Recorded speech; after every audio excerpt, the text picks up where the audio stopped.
Here's where we are with world renewable energy, though. We've only just begun to tap the world's renewable energy resources.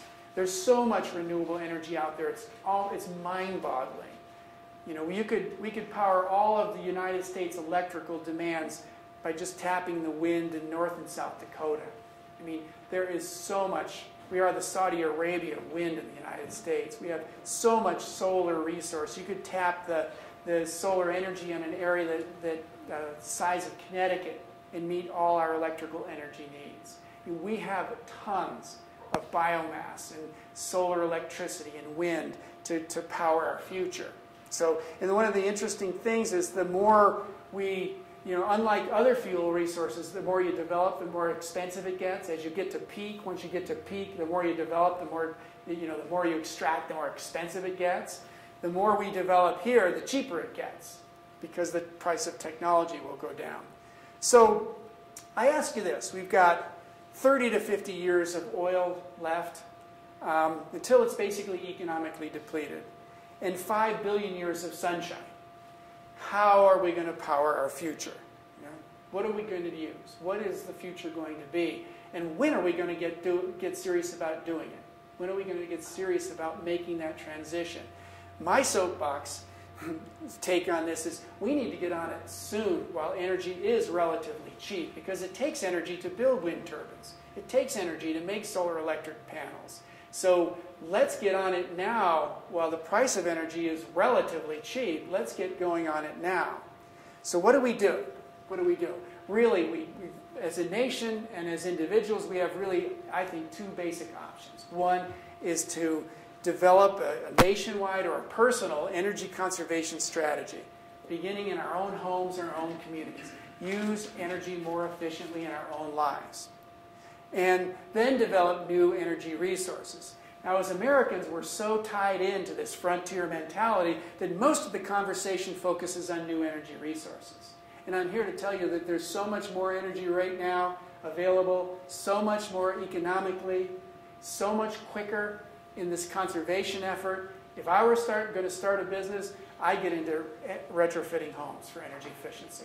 I'd start a nationwide franchise of energy home retrofitters. We'd go out, you can go into a house for $500, do an energy audit, and $500 worth of insulation and caulk, and you can cut those energy bills by 30, 40, 50%.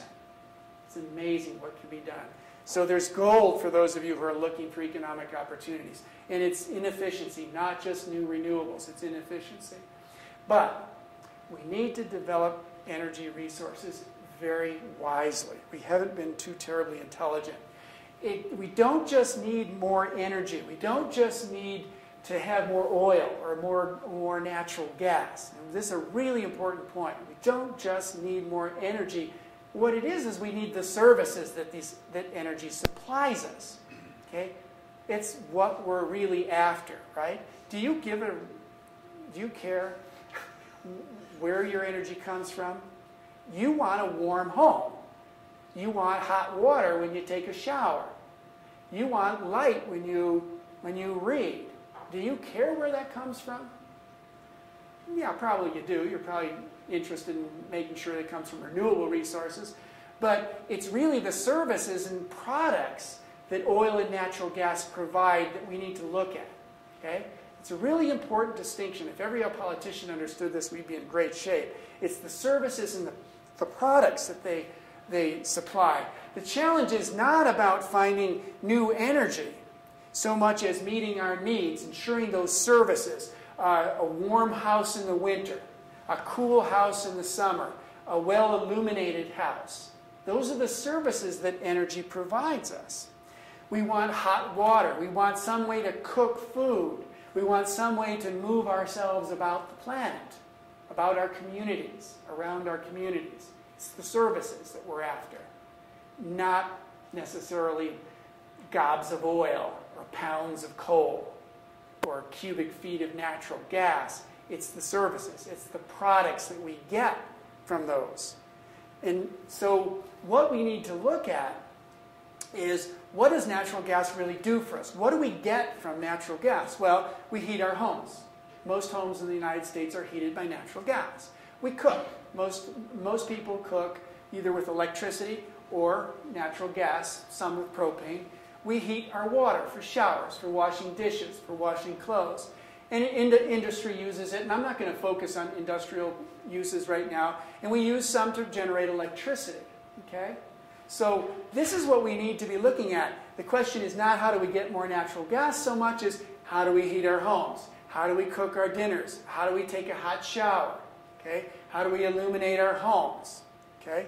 How do we do that? And let's look at oil. Now, oil is pretty fascinating. Oil is a remarkable fuel. Where is oil? How's oil made?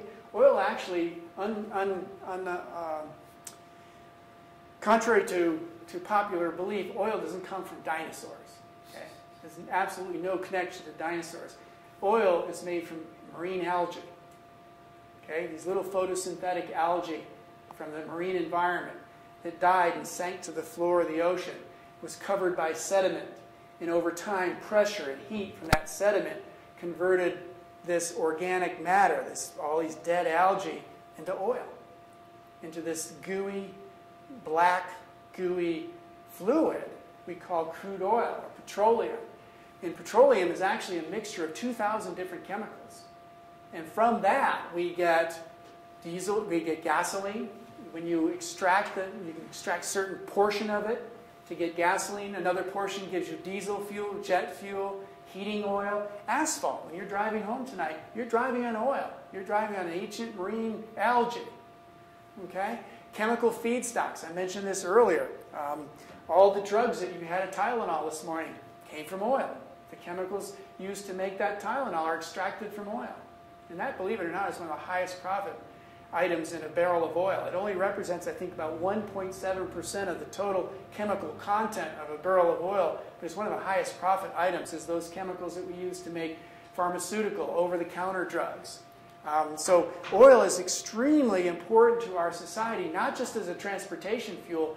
We all plastic. Where do you suppose the chemicals that make this plastic come from? Oil. So synthetic clothing. Any kind of synthetics come from oil.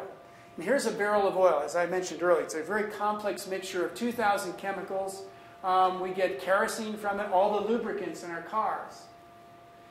Feedstocks, there's the chemical feedstocks. Out of a barrel of oil, a barrel is 44 gallons, 1.2 gallons of that barrel wasn't 1.7%. It's 1.2 gallons out of 44, whatever that percentage works out to be. Those are chemical feedstocks. Asphalt for roads.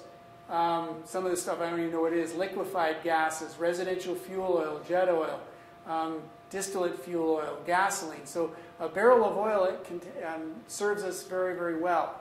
And it's important to note that just by, some people say, well, I won't use a plastic bag and that'll make more oil available. They're different chemical fractions. Okay? So not using plastic bags isn't going to make more oil available to us because they're different chemical fractions from oil. Okay?